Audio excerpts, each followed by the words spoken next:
예, 여러분 만나서 반갑습니다. 오늘부터 천수경 수업을 시작하도록 하겠습니다.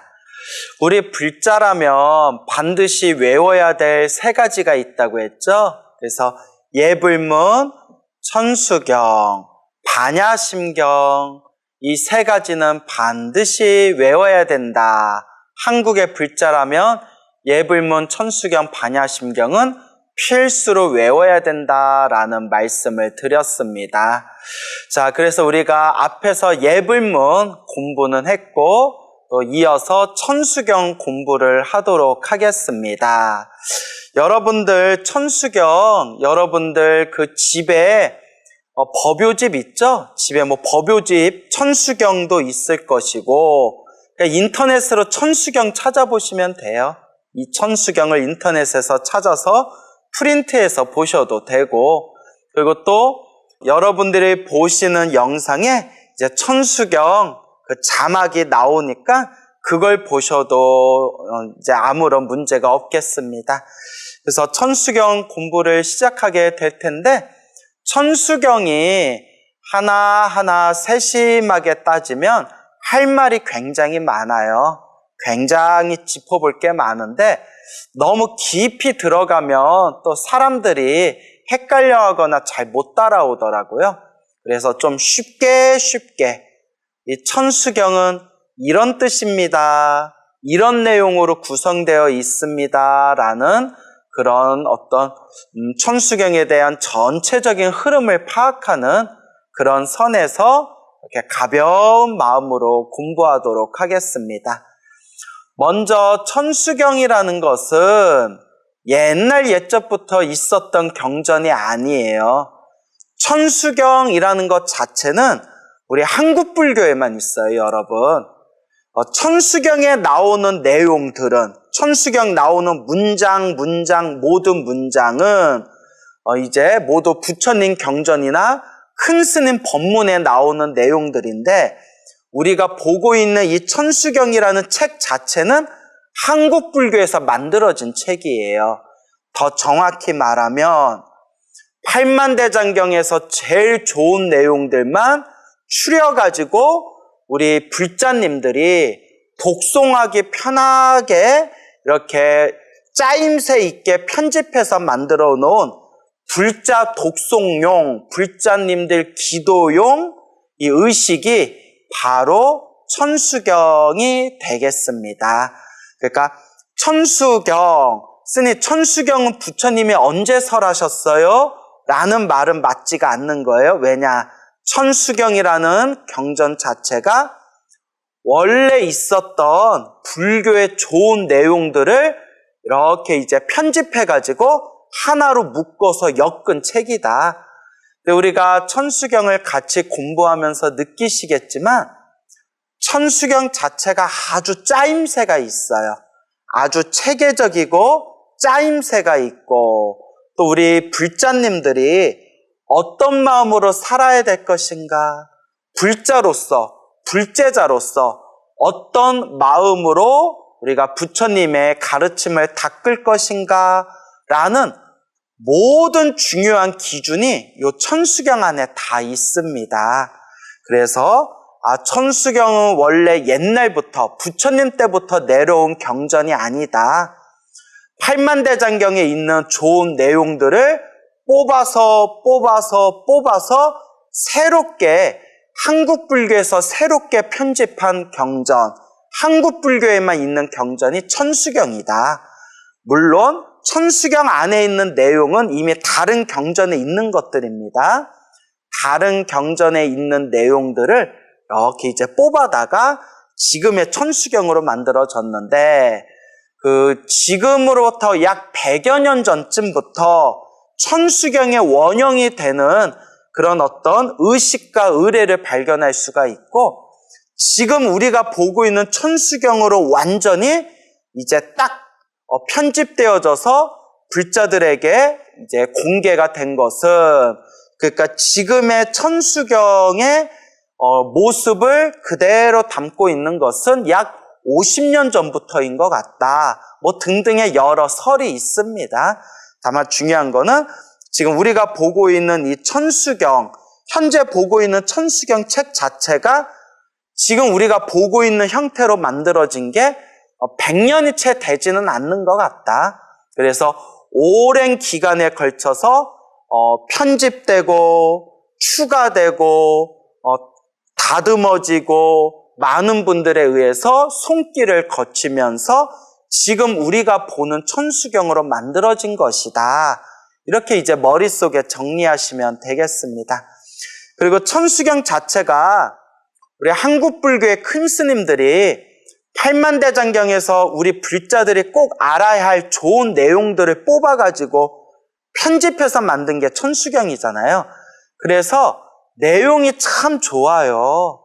내용이 참 좋습니다. 그래서 저도 처음에 천수경 외울 때에는 천수경을 좀 우습게 봤거든요.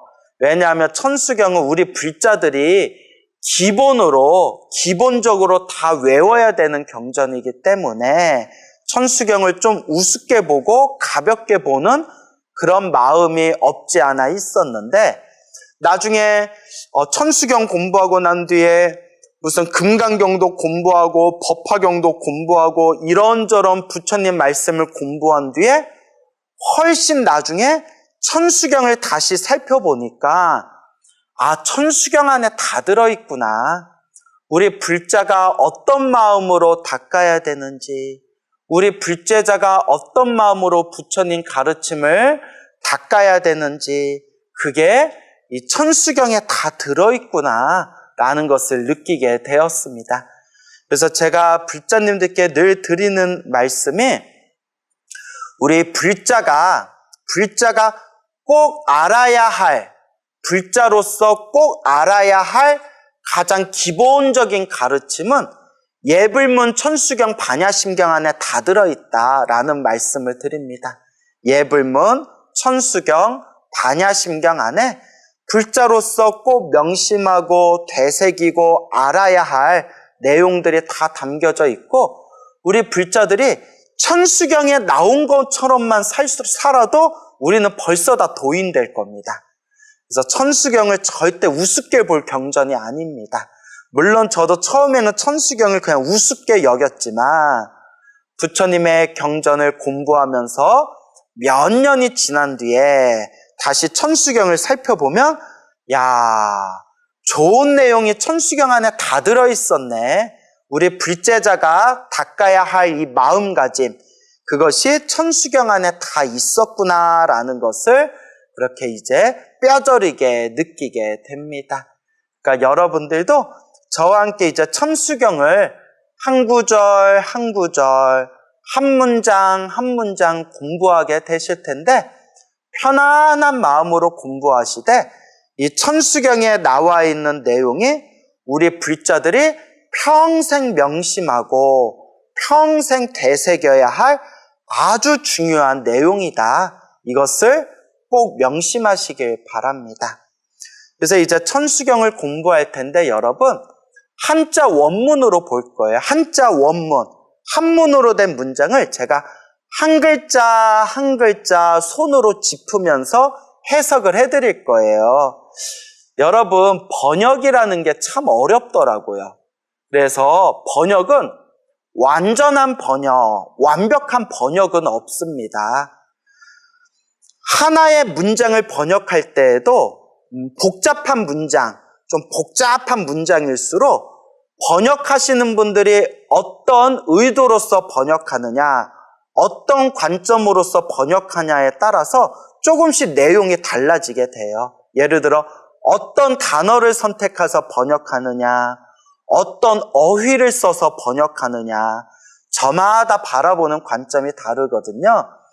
그래서 우리 불교 서점에 가면 시중에 불교 서점에서 지금까지 나온 천수경 해설서만 해도 수십 종이 넘어요. 천수경 해설서가 굉장히 많습니다.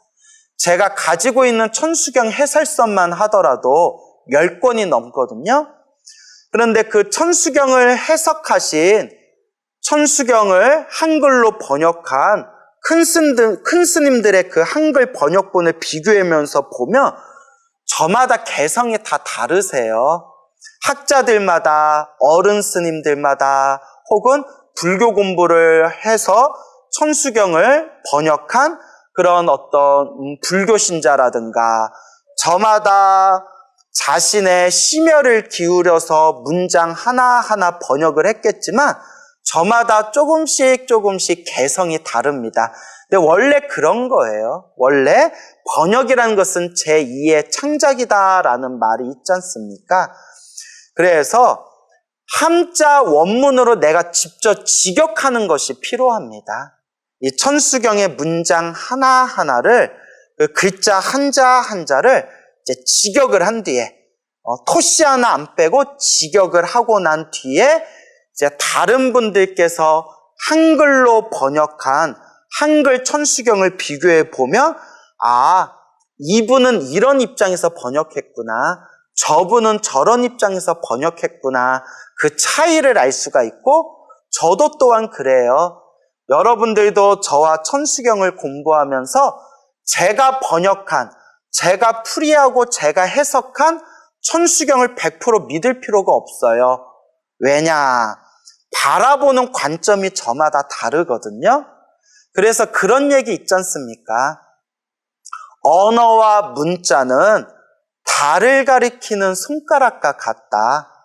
언어 문자는 달을 가리키는 손가락과 같아서 요 손으로 달을 가리킬 때 손가락을 보지 말고 달을 봐야 된다라는 말이 있지 않습니까? 우리가 공부하는 언어 문자로 이루어진 천수경이든 반야심경이든 금강경이든 법화경이든 모든 부처님 말씀, 모든 경전도 결국 깨달음이라는 보름달을 가리키는 손가락에 불과할 뿐이에요. 그래서 너무 글자 하나하나에 얽매일 필요는 없겠더라고요. 저도 토시 하나 안 빠뜨리고 이렇게 한문으로 된 경전, 한문경전을 그 글자 하나하나 안 빠뜨리고 이렇게 번역도 해보고 종이가 꿰뚫어지게 이렇게 바라보면서 머리로 음미도 해봤지만 개인적으로는 큰 공부가 되었죠. 개인적으로는 큰 공부가 되었지만 중요한 거는 진정한 부처님의 깨달음, 진정한 부처님 가르침의 핵심은 요 언어 문자에 있는 건 아니잖아요. 그래서 언어 문자로 이루어진 이 경전이라는 것은 바다를 건너기 위한 뗏목과 같다. 그렇기 때문에 너무 이 언어 문자에만 집착할 필요는 없고 중요한 것은 우리가 부처님의 가르침을 바르게 이해하기 위해서는 교과서가 필요하잖아요. 교과서. 그리고 부처님의 가르침을 올바로 닦아서 깨달음의 길에 가기 위해서는 지도와 나침반이 필요하잖아요. 요새는 내비게이션이라고 표현하더라고요.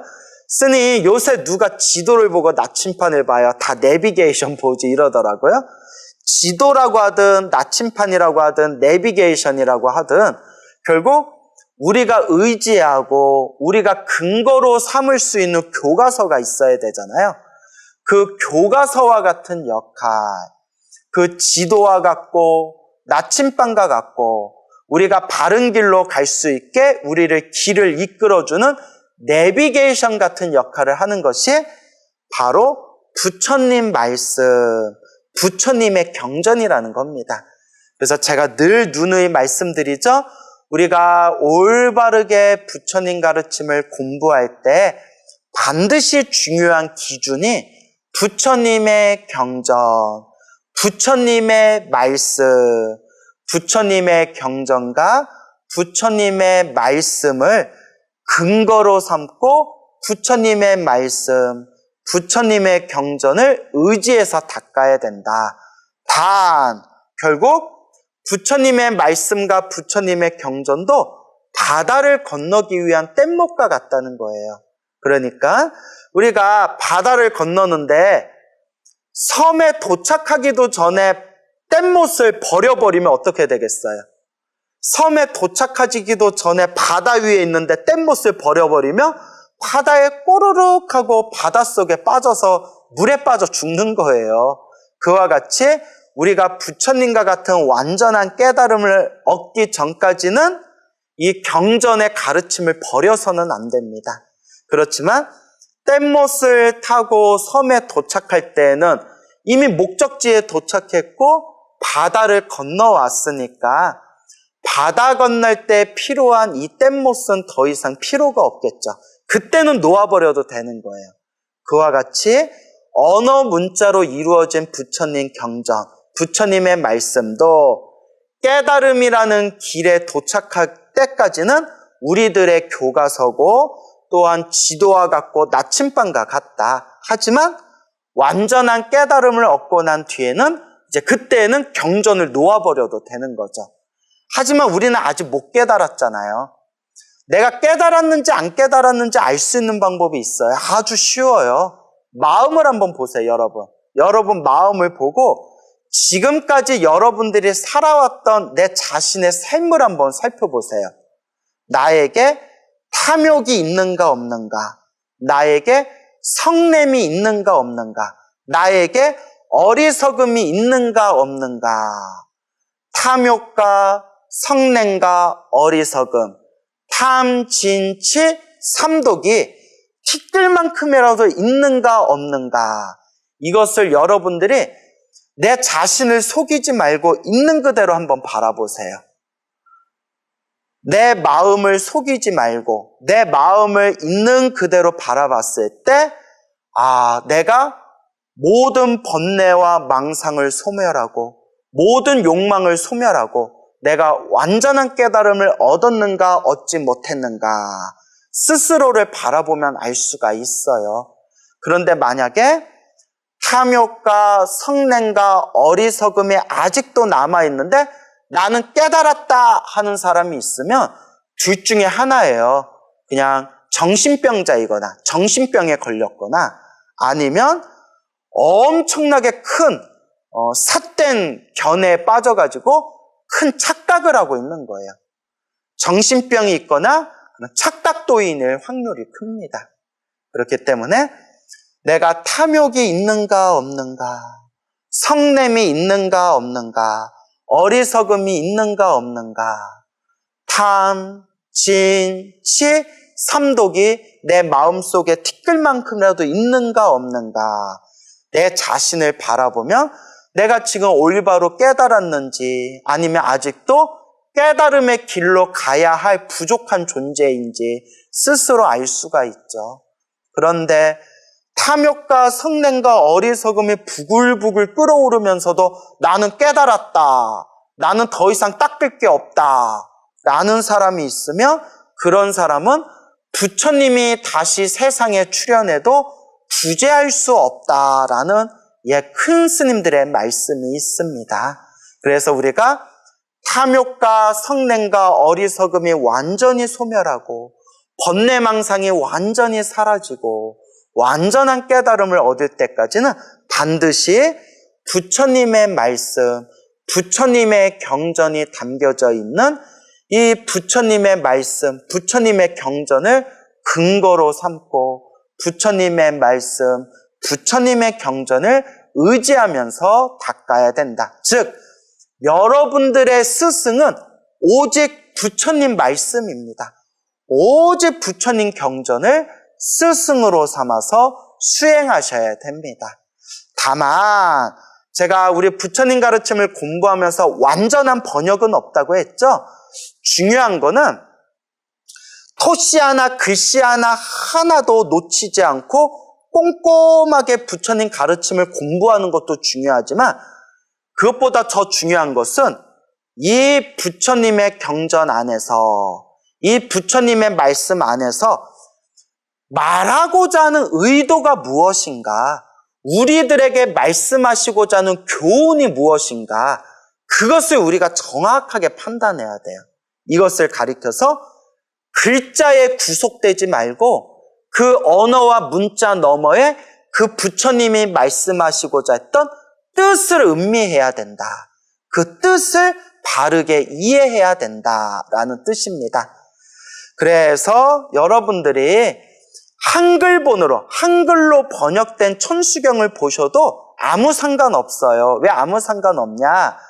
요새 우리 어른 스님들이나 아니면 우리 불교 학자들이 천수경을 워낙 꼼꼼하게 번역을 잘 해놨고, 여기서 또 웬만한 유명한 경전들, 부처님이 설법하신 유명한 경전들은 우리 큰 스님들이나 혹은 저명한 불교 학자분들이 꼼꼼하게 한글로 번역을 잘 해놨기 때문에 사실 요새는 웬만하면 한글본만 봐도 한글로 된 번역본, 한글 번역본, 부처님 경전을 봐도 충분히 부처님이 말씀하시고자 했던 교훈, 그 의미를 이해할 수 있는 시대가 왔어요.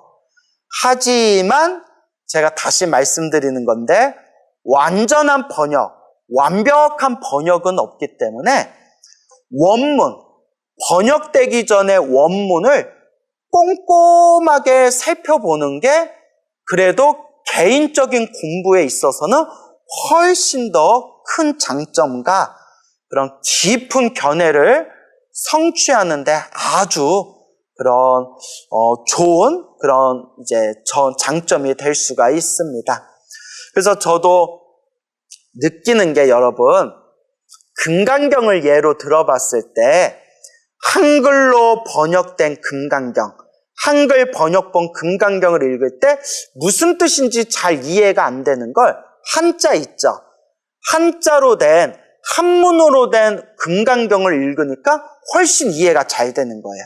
한문을 5편과 불교사전을 옆에다 딱 놓고 한 글자 한 글자 5편에서 글자 하나하나 뜯어보고 단어 하나하나, 용어 하나하나를 불교사전에서 하나씩 다 찾으면서 한자 원문으로 된 금강경을 쫙 읽었더니 한글 번역본으로 본 것보다 훨씬 이해가 깊어지는 게 느껴지고, 아, 이분께서는 이걸 이렇게 번역하셨구나, 저분께서는 저걸 저렇게 번역하셨구나 라는 것이 견문이 넓어지더라고요. 그러다가 한자 원문으로 번역되기 이전에 금강경은 원래 인도 산스크리트어로 돼 있었지 않습니까? 그래서 한자 원문으로, 한문으로 번역되기 전에 인도 산스크리트어로 된 원문으로 된 금강경을 다시 봤더니 그동안 막혀가지고 잘 풀리지 않았던 문장들, 뜻이 술술 이해가 되고 꽝 하고 마음에서 확 이렇게 그 금강경에 막혔던 내용들이 시원하게 뚫리는 걸 느끼게 되었습니다.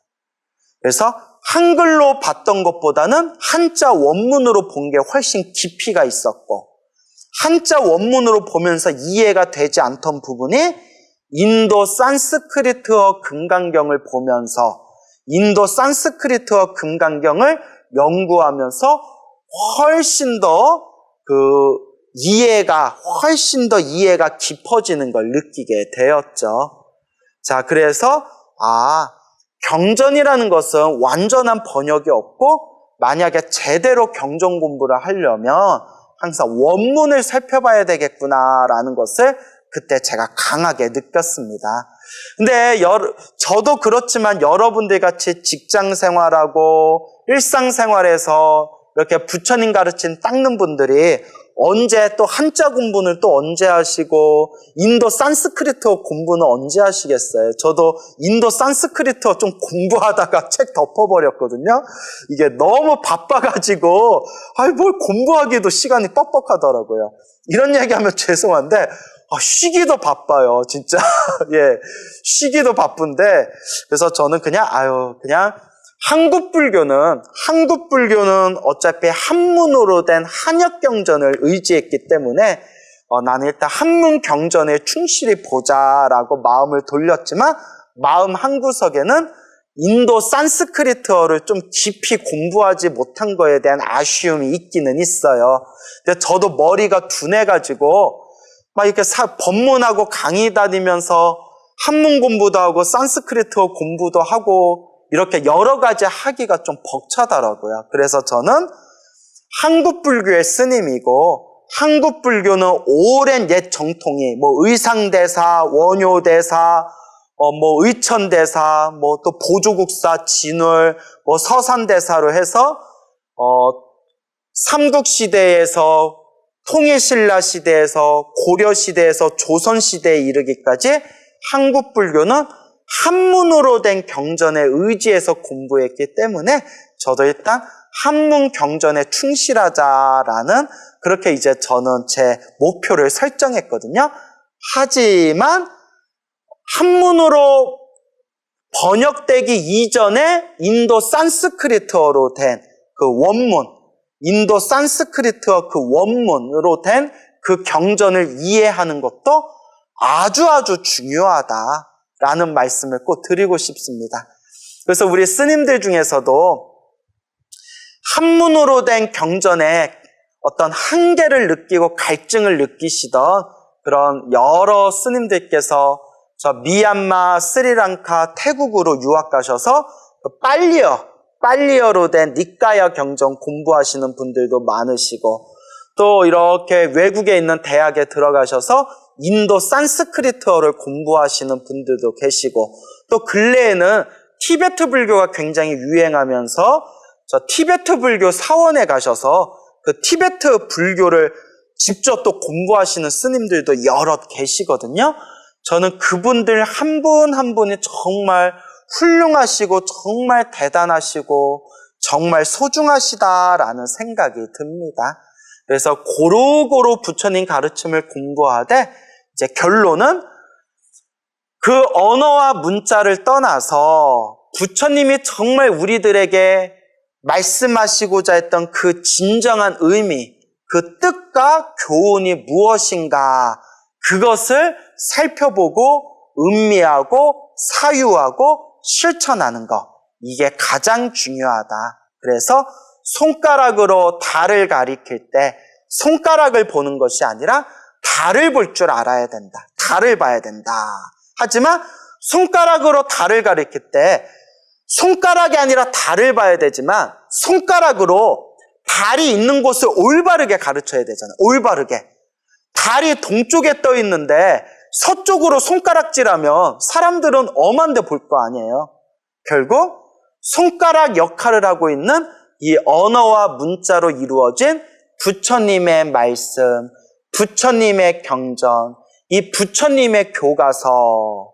자, 그래서 이 부처님의 지도와 나침반과 같은 이 가르침을 먼저 올바르게 잘 이해해야 우리가 달도 똑바로 볼 수 있고 깨달음의 갈도 올바로 갈 수 있고 바다를 안전하게 잘 건너서 우리가 가고자 하는 섬에 무사히 올바르고 정확하게 도착할 수가 있는 것이다 라는 말씀을 드리고 싶습니다, 여러분. 자, 그래서 이제 천수경 한자 원문을 한 글자 한 글자 살펴볼 테니까 여러분들이 나중에 한글로 번역된 다른 천수경하고 비교해 보면서 아, 이 책에서는 이런 관점에서 번역했구나. 아, 광우 스님은 요 헬로부타 TV에서 천수경을 번역할 때, 해석할 때 이런 관점에서 해석했구나. 그 미묘한 차이를 이렇게 살펴보면서 그렇게 천수경에 대한 그런 내용, 천수경에 담겨져 있는 그 뜻과 가르침을 이렇게 마음에 되새기면서 이렇게 부처님의 가르침을 공부해 나가시기 바랍니다. 천수경. 천수라는 뜻은 천수천안, 관세음보살님의 준말입니다. 천수천안 관세음보살. 여러분, 관세음보살 다 많이들 들어보셨죠? 우리 대승불교의 불자들이 가장 좋아하시는 보살님이 바로 관세음보살님이세요. 관세음보살님은 자비를 상징하시는 보살님이시고, 그래서 대자대비, 크나큰 자비를 상징하시는 보살님, 그리고 구고구난, 괴로움에서 구해주시고 어려움에서 구해주신다, 고난에서 구해주시는 보살님, 그리고 우리 불자들의 소원을 성취해 주시는 보살님, 이와 같이 우리 대승불교의 불자님들이 가장 좋아하는 보살님 1위를 손꼽으라고 한다면 바로 관세음보살님이지 않을까 싶을 정도로 가장 인기가 많은 보살님이죠. 그래서 이 관세음보살님은 여러 가지 모습으로 중생들 앞에 몸을 놔두신대요. 여러 가지 몸으로, 수 없는 여러 가지 몸으로 중생들 앞에 그 몸을 놔두시어 중생들 눈높이에 맞춰서, 중생들 수준에 맞춰서 그렇게 깨달음의 길로 인도해 주시고, 중생들을 괴로움에서 구해 주시고, 중생들을 자비로운 손길로 어루만져 주십니다. 그 관세음보살님을 상징하는 모습 중에 하나가 천수천안이라고 합니다. 천수천안. 1000개의 손을 갖추시고 1000개의 눈을 갖추셨다라는 뜻입니다. 1000개의 손이 상징하는 것은 정말 손이 1000개가 있다라고 생각하시면 안 돼요. 비유적이고 상징적인 표현이죠. 그래서 우리가 천수천안 관세음보살님을 불상으로 모실 때 실제로 1000개의 손을 조각하고 1000개의 손에다가 이렇게 1000개의 눈을, 손바닥 하나하나에다가 눈을 조각하거든요. 그래서 1000개의 손과 1000개의 눈을 갖추신 보살님이라고 부르지만 그것은 비유적이고 상징적인 표현이고, 1000개의 손이 상징하는 것은 천수, 1000개의 손이 상징하는 것은 모든 중생을 어루만져 주시는 자비의 손길이라는 뜻이에요. 모든 중생을 하나도 빠짐없이 그 모든 중생의 아픔을 어루만져 주시고 그 중생들을 보살펴 주시는 그런 자비로운 손길, 그게 천수, 1000개의 손입니다. 그러면 1000개의 눈은 뭘까요? 1000개의 눈은 지혜를 상징하기도 하고, 눈은 지혜를 상징하는 것이거든요. 그리고 1000개의 눈이잖아요. 1000개의 눈이니까 단 하나도 빠짐없이 모든 세계, 모든 세상의 중생들을 하나도 빠짐없이 다 비춰보신다라는 뜻이 천안, 1000개의 눈이 되는 겁니다. 천수천안, 1000개의 손을 갖추시고 1000개의 눈을 갖추시다. 그래서 천수, 1000개의 손은 하나도 빠짐없이 모든 중생들을 어루만져 주시는 자비의 손길, 1000개의 눈은 하나도 빠짐없이 모든 세계, 모든 세상 그 중생들을 비춰보시는 지혜의 눈길, 그것이 천수천안이 되겠습니다. 한마디로 천수는 1000개의 손은 자비를 뜻하고 1000개의 눈은 천안, 1000개의 눈은 지혜를 뜻합니다. 그래서 지혜와 자비, 우리 불교의 핵심이 무엇이냐, 이 팔만대장경 불교의 핵심이 무엇이냐 하면 여러 가지 답이 있는데 그 중에 모범답안 중에 하나가 지혜와 자비라고 부릅니다. 지혜와 자비. 스님, 불교의 핵심이 무엇입니까? 부처님의 법문을 모아놓은 것을 팔만대장경이라고 하는데 그 팔만대장경의 핵심이 무엇입니까? 라고 했을 때 지혜와 자비다라고 말하게 됩니다. 그래서 이 지혜와 자비, 그 지혜와 자비를 상징하시는 천수천안, 관세음보살, 관은 볼관자예요. 보다, 세음, 세상세 소리음, 관세음, 세상의 소리를 보시다. 세상의 소리를 듣는 게 아니라, 귀로 듣는 게 아니라 세상의 소리, 이 세상에 있는 모든 존재, 이 모든 중생들의 소리를 꿰뚫어 보신대요. 즉, 귀로 듣는 게 아니라 이 세상의 모든 소리를 마음으로 다 꿰뚫어 보신다는 거예요. 하나도 빠짐없이 이 세상의 모든 소리, 그 중생들의 마음의 소리, 이 세상의 모든 그런 소리를 다 꿰뚫어 보시는 보살님, 그게 관세음보살님입니다. 보살이란 뜻은 앞에서 예불문에서 다 설명을 드렸습니다. 기억나시죠? 그래서 여러분 천수경 공부하시기 전에 우리 헬로부타 TV에 올라와 있는 그 예불문 수업부터 먼저 천천히 꼼꼼히 보시고 예불문 수업에서 천수경 수업으로 자연스럽게 넘어가는 거니까 그 예불문은 꼭 여러분들이 아직 듣지 못한 분들은 예불문부터 공부를 하시기 바랍니다. 보살, 이제 복습 삼아서 말씀드리면 산스크리트어로 보디사트바, 보디는 깨달음이란 뜻이고요.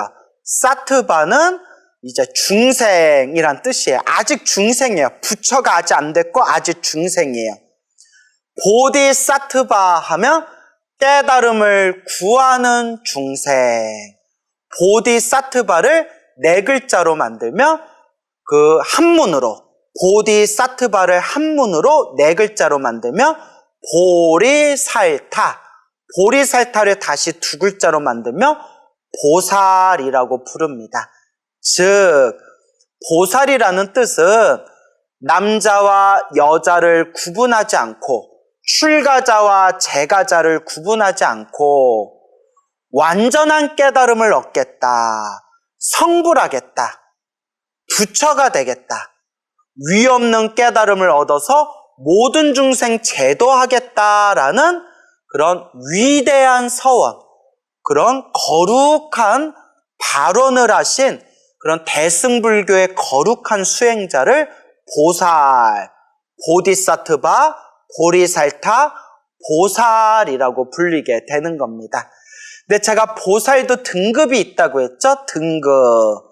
보살의 등급을 나누는 게 굉장히 많지만 너무 복잡하면 여러분들이 기억하기 어려우니까 그냥 딱 3가지로 정리해서 얘기하면 성불하겠습니다. 위 없는 깨달음을 얻어 모든 중생 제도하겠습니다. 거룩한 마음을 일으켰지만 탐욕과 성냄과 어리석음이 아직 강하면 보살은 보살인데 아직 수준이 낮은 소보살. 그 점점 수행이 깊어져서 탐진치 삼독의 힘이 점점 사라지고 지혜와 자비의 힘이 강하신 보살님들을 대보살, 이제 큰 보살, 대보살이라고 부르고 그 대보살님들 중에서도 거의 부처님과 같은 지혜와 자비와 신통과 복덕을 갖추신 거의 부처님과 거의 비등비등한 수준으로 그런 위대한 힘을 갖춘 거룩한 보살님들, 대보살님들 중에서도 으뜸이 되는 보살님들, 그분들을 보살 마하살이라고 부른다 라고 앞에 예불문 시간에 가서 다 설명을 드렸습니다.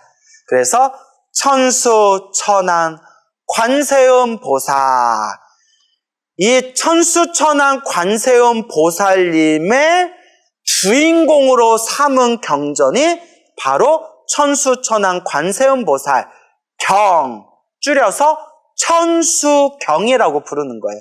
천수경. 부처님의 말씀을 모아놓은 것을 경이라고 부릅니다. 그래서 경에는 날실이라는 뜻이 있어요. 실, 날실. 왜냐? 꽃을 실에다가 꿰어서 꽃, 아름다운 화환을 만들듯이 꽃 목걸이, 꽃걸이를 만들듯이 흩어져 있는 부처님의 말씀을 꿰어서 체계적으로 정리해 놓은 게 바로 경전이라는 뜻이에요. 경. 그래서 천수천왕 관세음 보살님의 에너지와 발언이 담겨져 있는 그 천수천왕 관세음 보살님의 그 주인공으로 삼고 있는 경이 바로 천수경이 되겠습니다. 그러니까 여러분, 천수경은 누구를 주인공으로 삼고 있다? 관세음 보살님을 주인공으로 삼고 있는 경전이에요. 그렇기 때문에 이 천수경이 관세음 보살님을 주인공으로 삼고 있지만 천수경 구조 자체가 관세음 보살님의 가르침을 중심에 놓되 여기저기 팔만대장경의 좋은 내용들을 뽑아가지고 체계적으로 정리한 편집본, 좋은 내용을 요약해서 체계적으로 짜임새 있게 만들어 놓은 편집본이 바로 천수경이 되겠습니다. 그래서 천수경의 천수가 천수천왕 관세음보살이라는 뜻이고, 그 천수천왕 관세음보살님의 가르침을 중심으로 삼은 그 경이 바로 천수경이 되는 것이구나, 이렇게 이해하시면 되겠습니다.